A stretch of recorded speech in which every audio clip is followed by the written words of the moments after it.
দেশ ও দেশবাসীকে রক্ষা করার আশু দায়িত্ব নিজের কাঁধে তুলে নেয় ভারতীয় বাহিনীর জওয়ানরা। স্থল হোক বা সাগর অথবা আকাশ, সর্বদাই অতন্দ্র প্রহরীর মতো দেশের সীমান্ত পাহারার দায়িত্বটা পালন করে চলেন তারা। একজন সৈনিক যখন সীমান্তে শত্রুপক্ষের গুলি বোমার মোকাবিলা করে, তখন তার পরিবারের প্রতিটা মুহূর্ত কাটে উৎকণ্ঠায়। চলতি ভারত পাক চাপানোতরের আবহে সীমান্তে কর্মরত বিএসএফ জওয়ান সুপ্রিয় মল্লিকের পরিবারেরও একই অবস্থা। রাতে ফোন করে কথা হওয়ার পর রবিবার লোক নিশ্চিত থাকেন না পরের দিন সকালে আবার ফোন আসবে কিনা। সেই সময় যখন সৈনিক যখন যায়, তার অভিজ্ঞতা হচ্ছে তখন সে জানে না আদৌ সে ফিরবে কিনা, যে বাড়িতে যখন বলে যায় যে আমি আদৌ ফিরতে পারবো কিনা। এবার যারা বর্ডারে থাকে তার বাড়ির পরিস্থিতি খুব খারাপ হয়, প্রচণ্ড ভয়ে টেনশনে, মানে সব কিছু তাদের বন্ধ হয়ে যায়। কিন্তু আমাদের একটা জিনিস আছে কি, ইউনিট থেকে যে সুবিধাগুলো দেয় তার জন্য আমরা কিছুটা হয়তো শান্তি পাই। যুদ্ধ পরিস্থিতি তো বটেই, শান্তির পরিস্থিতিতেও সেনা ও আধা সেনাকে নিশানা করে শত্রুপক্ষ।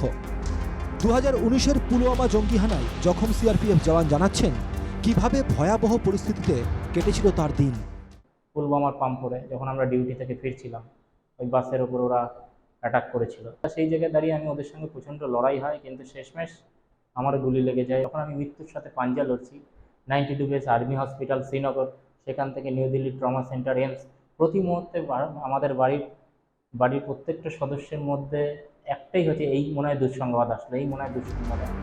পাকিস্তানের যুদ্ধ পরিস্থিতি তৈরি হওয়ার পর থেকে চিন্তায় আছেন ত্রিপুরার ভারত বাংলাদেশ সীমান্তে কর্মরত বিএসএফ জওয়ান বিশ্বজিৎ নাগের স্ত্রী সুপর্ণা নাগো।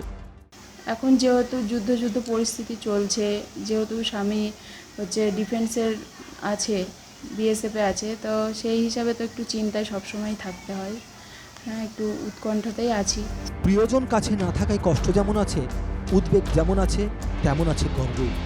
দেশ বাঁচাতে নিজেদের মনকে ভারতের সৈনিকরা যেমন প্রস্তুত রাখেন, তেমনই মনকে প্রস্তুত করে সৈনিকের পরিবাররাও। তো এই যে মেন্টাল প্রিপারেশনটা, এটা আর্ম ফোর্সেসের ফ্যামিলি যারা আছে তারা মানসিক দিক থেকে তৈরি থাকে যে তারা তাদের হাজব্যান্ড বলুন, তাদের মানে কারুর বাবা বা মা বা ভাই যারা বা বোন যারা আর্ম ফোর্সে চাকরি করছে, তো তারা সবসময় ঘরে থাকতে পারবে তার কোনো ঠিক নেই। জীবনের ঝুঁকি নিয়ে ঘর সংসার ভুলে দেশের সুরক্ষায় নিয়োজিত থাকেন ভারতের বীর জওয়ানরা। এত কিছুর পরও দেশের স্বার্থে, দেশের মানুষের স্বার্থে হাসি মুখে এই আত্মত্যাগ করেন জওয়ান ও তার পরিবার। এই আত্মত্যাগই আমাদের ও আমাদের পরিবারকে রাতে নিশ্চিন্তে ঘুমানোর সুযোগ করে দেয়। বিউ সরকার ও অনুপ মণ্ডলের রিপোর্ট, এনকেটিভি বাংলা।